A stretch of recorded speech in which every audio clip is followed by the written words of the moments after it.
Men's track and field junior Sam Ellis joining us today on Tig Talks, presented by RWJ Barnabas Health, proud to be the official healthcare system of Princeton Athletics. Sam, originally from Decatur, Georgia, joining us today from North Carolina. Sam, how are you holding up? I'm doing great. Thanks, Cody. I want to go back to what I have to imagine was sort of an otherworldly situation. You were a day away from competing in the NCAA Indoor Track and Field Championships. You were in Albuquerque, New Mexico. Sort of walk us through what it was like being on site at an NCAA championship when you find out that it wasn't going to take place. Yeah, so if I had to describe it in one word, I would just say sort of shocking. So we got the news that the Big Ten and ACC teams had pulled out about 1 o'clock on Thursday. I flew in Wednesday. And so my coach called me and said, okay, now your 16-man race is an 11-man race. So at first, my first thought was kind of disappointment because I didn't really think it was a national championship anymore if it wasn't everybody in the field that was racing. But then my assistant coach called me while I was talking to my head coach, Jason Vigilante, and told us that the whole NCAA was called off for the rest of the spring season and that all indoor meets and indoor championships had been canceled as well. So this was about 26 hours before my race. So yeah, it was a hard pill to swallow. Let's go back to February. You, on Valentine's Day, run a sub 4-minute mile, a new Princeton record. What's it like accomplishing something like that? I have to imagine that 4-minute mark, getting under that's sort of what your goal is as you're training throughout your career. Yeah, I mean, definitely. For me, like, my goal each year is to just improve my time as much as possible. And my coach and I don't really, try to set time goals per se, like a certain time to hit. His sort of method and theory is that, if you just keep winning your races, eventually you're going to hit the time that you want to hit. So that was really just the goal, just to go out and compete in every race, just try to be up there at the front and be in a position to win. And so I think in Boston in February, that was just the perfect race for me. It went out fast. I stayed up front the whole way.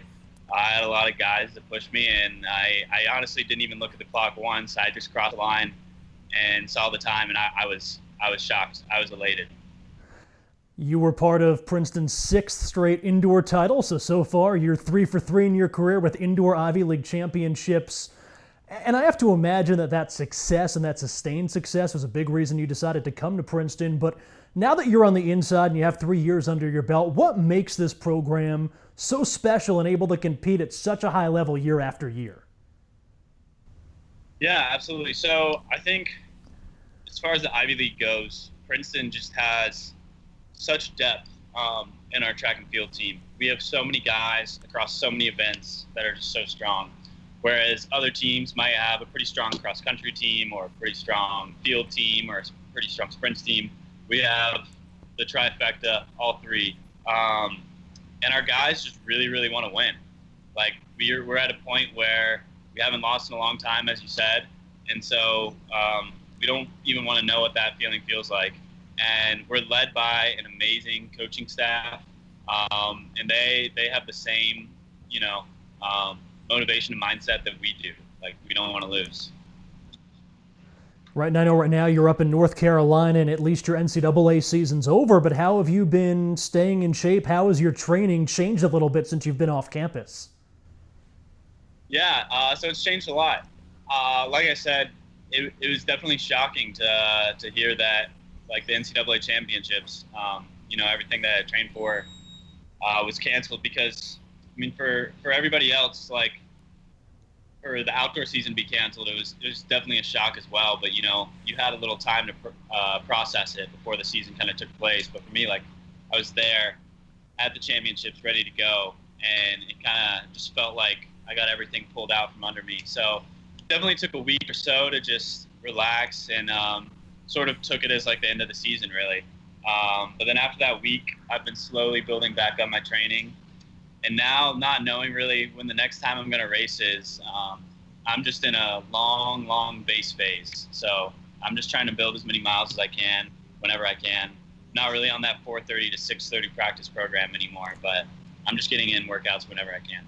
Men's track and field junior Sam Ellis joining us from the comfort of home, presented by Conway Comfort Heating and Cooling. Sam, time for the show and tell portion of the show. Introduce us. Oh yeah, all right. One second, I'll be right back. This is Sparky.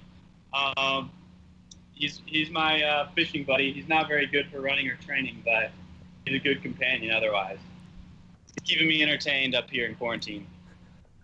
Sam, good catching up with you. Thanks for letting us meet Sparky, and stay healthy and safe. Yeah, thank you so much.